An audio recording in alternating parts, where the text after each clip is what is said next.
Hello hi ನಮಸ್ತೆ ಮತ್ತೊಂದು ವಿಡಿಯೋಗೆ ಸ್ವಾಗತ ಎಲ್ಲರಿಗೂ. ಸೊ ಯಾರೆಲ್ಲ ಈ ಒಂದು ವಿಡಿಯೋನ ನೋಡ್ತಾ ಇದ್ದೀರಿ ದಯವಿಟ್ಟು ಸಬ್ಸ್ಕ್ರೈಬ್ ಮಾಡ್ಕೊಳ್ಳಿ. ಯಾಕಂತಂದರೆ ನೆಕ್ಸ್ಟ್ ನಾನು ಈ ಒಂದು ಬನಾನಾ ಏನಿದೆ ಬಾಳೆಹಣ್ಣು ಇದ್ರ ಬಗ್ಗೆ ಇನ್ಫಾರ್ಮೇಷನ್ ಅನ್ನೋದನ್ನು ನಾನು ಕೊಡ್ತಾ ಇರ್ತೀನಿ. ಅಂದರೆ ಈಗ ಮಂತ್ಲಿ ಒಂದು ವಿಡಿಯೋ ಹಾಕ್ತಿದ್ದೀನಿ, ನೆಕ್ಸ್ಟ್ ಟೈಮಿಂದ ನಾನು ಎವ್ರಿ ಡೇ ಇಲ್ಲಾಂದರೆ ವೀಕ್ಲಿ ಒನ್ಸು ಏನೇನೆಲ್ಲ ಇದೆ ಏನು ಅನ್ನೋದ್ರ ಬಗ್ಗೆ ನಾನು ಮಾಹಿತಿ ಕೊಡ್ತಾ ಇರ್ತೀನಿ. ಮೊದಲಿಗೆ ನನ್ನ ಹೆಸರು ಮಧು. ಓಕೆನಾ, ನಾನು ಬಂದು AP ತೆಲಂಗಾಣದಲ್ಲಿ ಆರ್ಟಿಕಲ್ಚರ್ ಅಡ್ವೈಸರ್ ಆಗಿ ವರ್ಕ್ ಮಾಡ್ತಾ ಇರ್ತೀನಿ.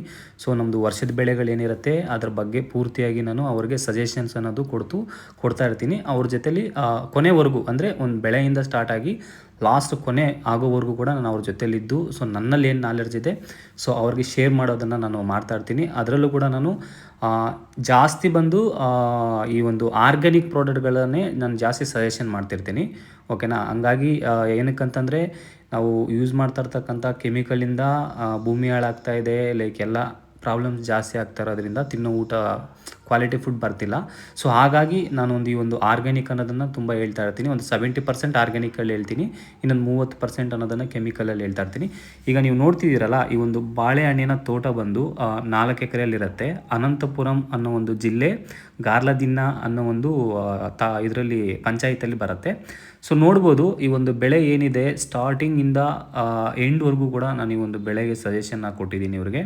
ಸ್ಟಾರ್ಟಿಂಗ್ ಗಿಡ ನಾಟಿ ಅಂದರೆ ಭೂಮಿನ ರೆಡಿ ಮಾಡಿಕೊಂಡು ಅದಾದ ನಂತರ ಗಿಡನ ನಾಟಿ ಮಾಡಿದ್ದಾದಮೇಲೆ ಗಿಡ ಸಾಯದೇ ಇರೋದಕ್ಕೆ ಫಂಗಸ್ ಅನ್ನೋದು ಅಂದರೆ ಫಂಗಿಸೈಡ್ ಯಾವುದನ್ನಾಗಲಿ ಸಜೆಷನ್ ಮಾಡ್ಕೋಬೋದು ನಾವು. ತುಂಬ ಇದೆ ಮಾರ್ಕೆಟಲ್ಲಿ ಫಂಗಿಸೈಡು. ಓಕೆನಾ, ಅದನ್ನು ನಾವು ಸಜೆಷನ್ ಮಾಡಿಕೊಂಡು ಗಿಡಗಳಿಗೂ ಕೂಡ ಡ್ರಿಂಚಿಂಗ್ ಅನ್ನೋದನ್ನು ಮಾಡಿಸಿದ್ದೀನಿ. ಅದರಲ್ಲಿ ಕೂಡ ಆರ್ಗ್ಯಾನಿಕ್ನೇ ನಾನು ಡ್ರಿಂಚಿಂಗ್ ಮಾಡಿಸಿದ್ದೀನಿ. ಅದಾದ ನಂತರ ಗಿಡ ನಾಟಿ ಮಾಡಿದ್ದಾದಮೇಲೆ ಒಂದು 15ರಿಂದ 10 ದಿವಸ ಆದಮೇಲೆ ಬಿಳಿ ಬೇರುಗಳು ಬರಬೇಕು. ಯಾಕಂತಂದರೆ ಯಾವುದೇ ಗಿಡ ಆಗಿರ್ಬೋದು, ಬಿಳಿ ಬೇರು ಕಪ್ಪು ಬೇರು ಎರಡಿರುತ್ತೆ. ಬಿಳಿ ಬೇರು ನಾವೇನೇನು ಕೊಡ್ತೀವೋ ಎಲ್ಲ ಪೋಷಕಾಂಶಗಳನ್ನ ಕೂಡ ತೆಗೆದು ಗಿಡಕ್ಕೆ ಕೊಡೋ ಸಹಾಯನ ಆ ಒಂದು ಬಿಳಿ ಬೇರು ಮಾಡುತ್ತೆ. ಇನ್ನು ಕಪ್ಪು ಬೇರು ಬಂದು ಈ ಒಂದು ನೀರು ಏನಿರುತ್ತಲ್ವ ಆ ನೀರನ್ನ ಸಪ್ಲೈ ಮಾಡೋದಕ್ಕೆ ಕೆಲಸ ಮಾಡುತ್ತೆ. ಹಾಗಾಗಿ ನಾವು ಸ್ಟಾರ್ಟಿಂಗಲ್ಲಿ ಗಿಡ ನಾಟಿ ಮಾಡಿದ್ಮೇಲೆ ಯಥೇಚ್ಛವಾಗಿ ವೈಟ್ ರೂಟ್ಸ್ ಅನ್ನೋದನ್ನ ಡೆವಲಪ್ಮೆಂಟ್ ಮಾಡ್ಕೋಬೇಕು. ಬಿಳಿ ಬೇರಿನ ಸಂಖ್ಯೆನ ತುಂಬಾ ಡೆವಲಪ್ಮೆಂಟ್ ಮಾಡ್ಕೋಬೇಕು. ಹಾಗಾಗಿ ಬಿಳಿ ಬೇರು ಬರೋದಕ್ಕೆ ಫಸ್ಟ್ ನಾವು ಸಜೆಷನ್ ಮಾಡಿದ್ದೀವಿ. ಲೈಕ್ ಏನು ಯೂಮಿಕ್ ಆಸಿಡ್ ಅನ್ನೋದನ್ನು ಕೊಡ್ತಾರೆ. ಸೊ ಅದರಲ್ಲೂ ಕೂಡ ನಾನು ಆರ್ಗ್ಯಾನಿಕಲ್ಲಿ ಅದನ್ನು ಕೂಡ ಸಜೆಷನ್ ಮಾಡಿದ್ದೀನಿ. ಯೂಮಿಕ್ ಆಸಿಡ್ ಆಗಿರ್ಬೋದು, ಫಲ್ವಿಕ್ ಆಸಿಡು, ಅಮೈನೋ ಆಸಿಡು, ಜಿಬ್ರಾಲಿಕ್ ಆಸಿಡು, ಅದಾದ ನಂತರ CVD ಎಕ್ಸ್ಟ್ರಾಟು, ಇದನ್ನೆಲ್ಲನೂ ಕೂಡ ಸಜೆಷನ್ ಮಾಡಿದ್ದೀನಿ ಸ್ಟಾರ್ಟಿಂಗಲ್ಲಿ. ಇನ್ನು ಅದಾದಮೇಲೆ ಗಿಡ ನಾಟಿ ಮಾಡಿ 10 ದಿವಸ 15 ದಿವಸ ಆದಮೇಲೆ ಬಿಳಿ ಬೇರುಗಳ ಸಂಖ್ಯೆ ಜಾಸ್ತಿ ಆಗುತ್ತೆ. ಅದಾದ ನಂತರ ನೆಕ್ಸ್ಟು ಏನು ಗಿಡ ಅಂದರೆ ಒಂದು 20 ದಿವಸ ಆ ಥರ ಆದಮೇಲೆ ನಿಮಗೆ ಗೊತ್ತು ಮಾರ್ಕೆಟಲ್ಲಿ ಏನೇನು ಈಗ ಅಂದರೆ ಸಿಗ್ತಾ ಇದೆ ಅಂತ. ಕಾಂಪ್ಲೆಕ್ಸ್ ಗೊಬ್ಬರ ಅಂತ ಕರಿತೀವಿ ನಾವು. ಲೈಕ್ ಏನಪ್ಪ ಅಂತ ಹೇಳಿದ್ರೆ NPK, nitrogen, phosphorus, potassium. Nitrogen ಬಂದು ನಮಗೆ ಗ್ರೋತ್ನ ಕೊಡುತ್ತೆ. ಓಕೆನಾ, ನೈಟ್ರೋಜನ್. ಫಾಸ್ಫರಸ್ ಬಂದು ನಿಮಗೆ ಸ್ವಲ್ಪ ಸ್ಟಿಮ್ ದಪ್ಪ ಆಗೋದಕ್ಕೆ, ಸ್ವಲ್ಪ ಸ್ಟ್ರೆಂತ್ ಆಗಿರೋದಕ್ಕೆ, ಬ್ರಾಂಚಸ್ ಎಲ್ಲ ಬರೋದಕ್ಕೆ ಕೆಲಸ ಮಾಡುತ್ತೆ. ಇನ್ನು ಪೊಟ್ಯಾಷಿಯಮ್, ನೈಟ್ರೋಜನ್, ಫಾಸ್ಫರಸ್, ಪೊಟ್ಯಾಷಿಯಮ್ ಅನ್ನೋದು ನಿಮಗೆ ಗೊತ್ತೇ ಇರುತ್ತೆ ಇನ್ನೇನು ಕೆಲಸ ಮಾಡುತ್ತೆ. ಸ್ವಲ್ಪ ಕಾಯಿ ದಪ್ಪ ಆಗೋಕ್ಕೆ, ಇಲ್ಲ ಅಂತಂದರೆ ಏನಾದರೂ ಆಗಲಿ ಸ್ವಲ್ಪ ಗ್ರೋತ್ ಆಗೋದಕ್ಕೆ ಈ ಥರ ಕೆಲಸ ಮಾಡುತ್ತೆ ಅನ್ನೋದು ಲಾಸ್ಟಲ್ಲಿ. ಸೊ ಇದಕ್ಕೆ ಆವಾಗ ಸ್ಟಾರ್ಟಿಂಗ್ ಆದಮೇಲೆ 3-19 ಅಂತ ಬರುತ್ತೆ. ಸೊ ಅದನ್ನು ಇವ್ರೇನು ಮಾಡಿದ್ದಾರೆ ಅಂತಂದರೆ ಲೈಕ್ ಡ್ರಿಂಚಿಂಗನ್ನು ಮಾಡಿದ್ದಾರೆ.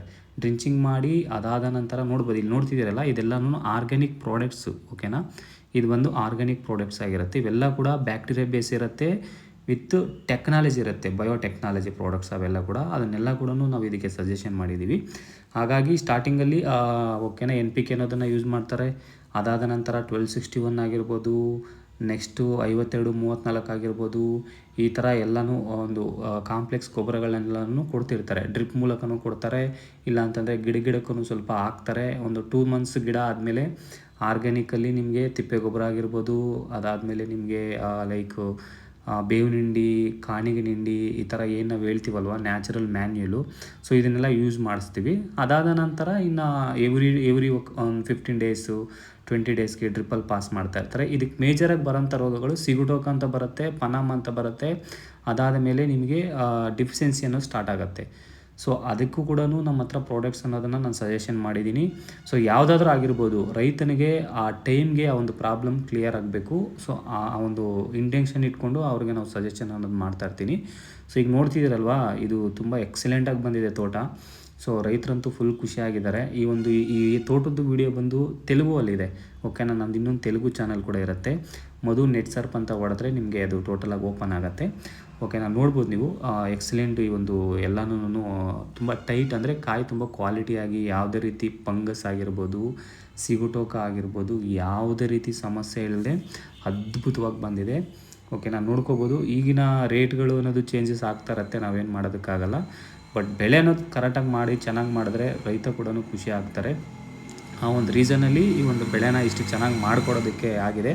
ನಮ್ಮ ರೈತರು ಕೂಡ ತುಂಬ, ಅಂದರೆ ನಾವೇನು ಹೇಳಿದ್ರು ಕೂಡ ಈ ಟೈಮ್ಗೆ ಇದು ಮಾಡಬೇಕು ಸರ್ ಅಂತಂದರೆ ತುಂಬ ಸಪೋರ್ಟಿವ್ ಆಗಿ ತುಂಬ ಚೆನ್ನಾಗಿ ಎಕ್ಸಲೆಂಟಾಗಿ ಮಾಡಿದ್ದಾರೆ. ಅವ್ರು ಆ ಥರ ಮಾಡಿರೋದ್ರಿಂದನೇ ನಮ್ಗೆ ಔಟ್ಪುಟ್ ಅನ್ನೋದು ಈ ರೀತಿ ಬಂದಿರೋದು, ಓಕೆ. ನೋಡ್ಬೋದು ನೀವು. ನಿಮ್ಗೆ ಏನಾದರೂ ಇನ್ಫಾರ್ಮೇಷನ್ ಬೇಕು ಅಂತಂದರೆ, ಇನ್ನೂ ಹೆಚ್ಚಿನ ಮಾಹಿತಿ ಬೇಕು ಅಂತಂದರೆ ಖಂಡಿತ ನಾನು ಕೊಡ್ತಿರ್ತೀನಿ. ನೀವು ನನಗೆ ಕಾಲ್ ಮಾಡ್ಬೋದು. ಕಾಲ್ ಮಾಡಿದ್ರೆ ನಾನು ನಿಮಗೆ ಏನೇ ಪ್ರಾಬ್ಲಮ್ ಇರ್ಬೋದು, ಇದೇ ಬೆಳೆ ಅಂತಲ್ಲ, ಎನಿ ಕ್ರಾಪ್ಸ್, ಓಕೆನಾ, ನೀವು ಮಾಡಿ. ಮತ್ತು ದಯವಿಟ್ಟು ಶೇರ್ ಮಾಡಿ ಒಂದು ವಿಡಿಯೋನ, ಓಕೆನಾ. Thank you so